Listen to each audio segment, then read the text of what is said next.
Today's show is from the Pula Golf Course in Mallorca at the Rafael Nadal Invitational.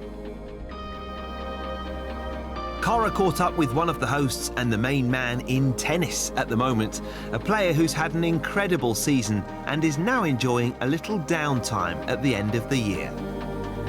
Rafael Nadal. Well, I'm sat here on a golf course joined by a world number one. It's not the world number one of golf, it's the world number one of tennis. Rafael Nadal, thank you so much for joining us on Golfing World. How did you first get into golf? Well, I loved golf since a long time ago. I remember when I was a kid, I went with some of my uncles to the golf course for the first time, and I really enjoyed it, I really liked it. And growing up, I started to play a little bit. I think I have my first clubs at the age of something 18, 17. So since then, I really played. Is it a good release sometimes from tennis? Well, I think there's a few things that are similar to tennis, and other things cannot compare, but at the end you are just playing for yourself, you are alone, and you need to have great self-control. If not, you are in a big trouble, and it's very important to control the emotions in all the time. So back to this event this weekend. How well do you know Rafael? We know each other since a few years ago. I think he's a very special person, one of the best sportsmen of the history of Spain. He's unbelievable like a player, and now like a captain. What they did at the end, because him and the players did in Medina, was just amazing, and he had amazing leadership and with the right values. He's a good person, and I think that's a great example for the kids and for the new generation. So it's great to have the chance to be close to a person like Jose Maria. Talking of Medina, he drew on the inspiration of Seve a lot that week. Did you know Seve, and what do you make of what he did for your country? I met Seve a few times, and I was that lucky person that I played a round of golf with him. For sure, probably is the most important person in the history of Spain in golf. And it was terrible news what happened, but at the end, what will remain is his spirit.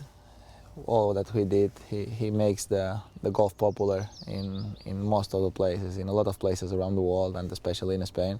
So the only thing that I can say from here is thanks, Seve. You've done so much for Spain through tennis. Who do you think are the current best Spanish golfers we've got on tour? We've spoken about Seve. You can't say Oli. Who are the boys on tour do you think are the best Spanish golfers at the moment? Well, we have a lot of one. We have a great generation, and Sergio Garcia is always there fighting for being the top positions and for the most important events. We have Gonzalo Fernandez Castaño that is doing great. Hopefully Álvaro Quiro is going to come back to his top level again. I am very confident on that. I hope in the future we'll see them in the top positions. Some amazing characters. Well, in the meantime, best of luck this weekend. Thank you very much. Thanks for joining us, Rafa. Very nice to see you. You're a star. Thank you. On to the action itself. 11 teams, all headed by a pro with 3 amateurs in each group. Now, can you guess which swings belong to the professionals here on the range? The format was a recipe for fun, but also for some serious golf to be played. Rafa and Oli teed off together, Rafa sporting a very natty woolly hat, but perhaps needing to brush up on his putting stroke. Oli looking more solid with the putter, but wanting a word with the greenkeeper.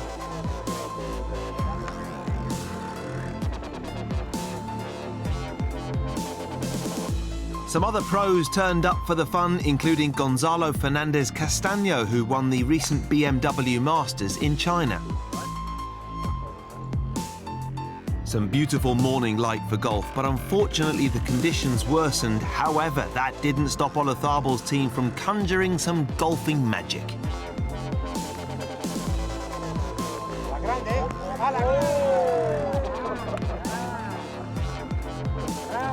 That would be for Team Olazábal to finish in second place, behind the eventual winners, which included Rafa's pals and brother-in-law, demonstrating the friendly nature of the tournament, which also raised plenty of money for the Rafa Nadal Foundation and Olazábal's own charity, Sport Mundi. this competition and Rafa's friends team. Okay?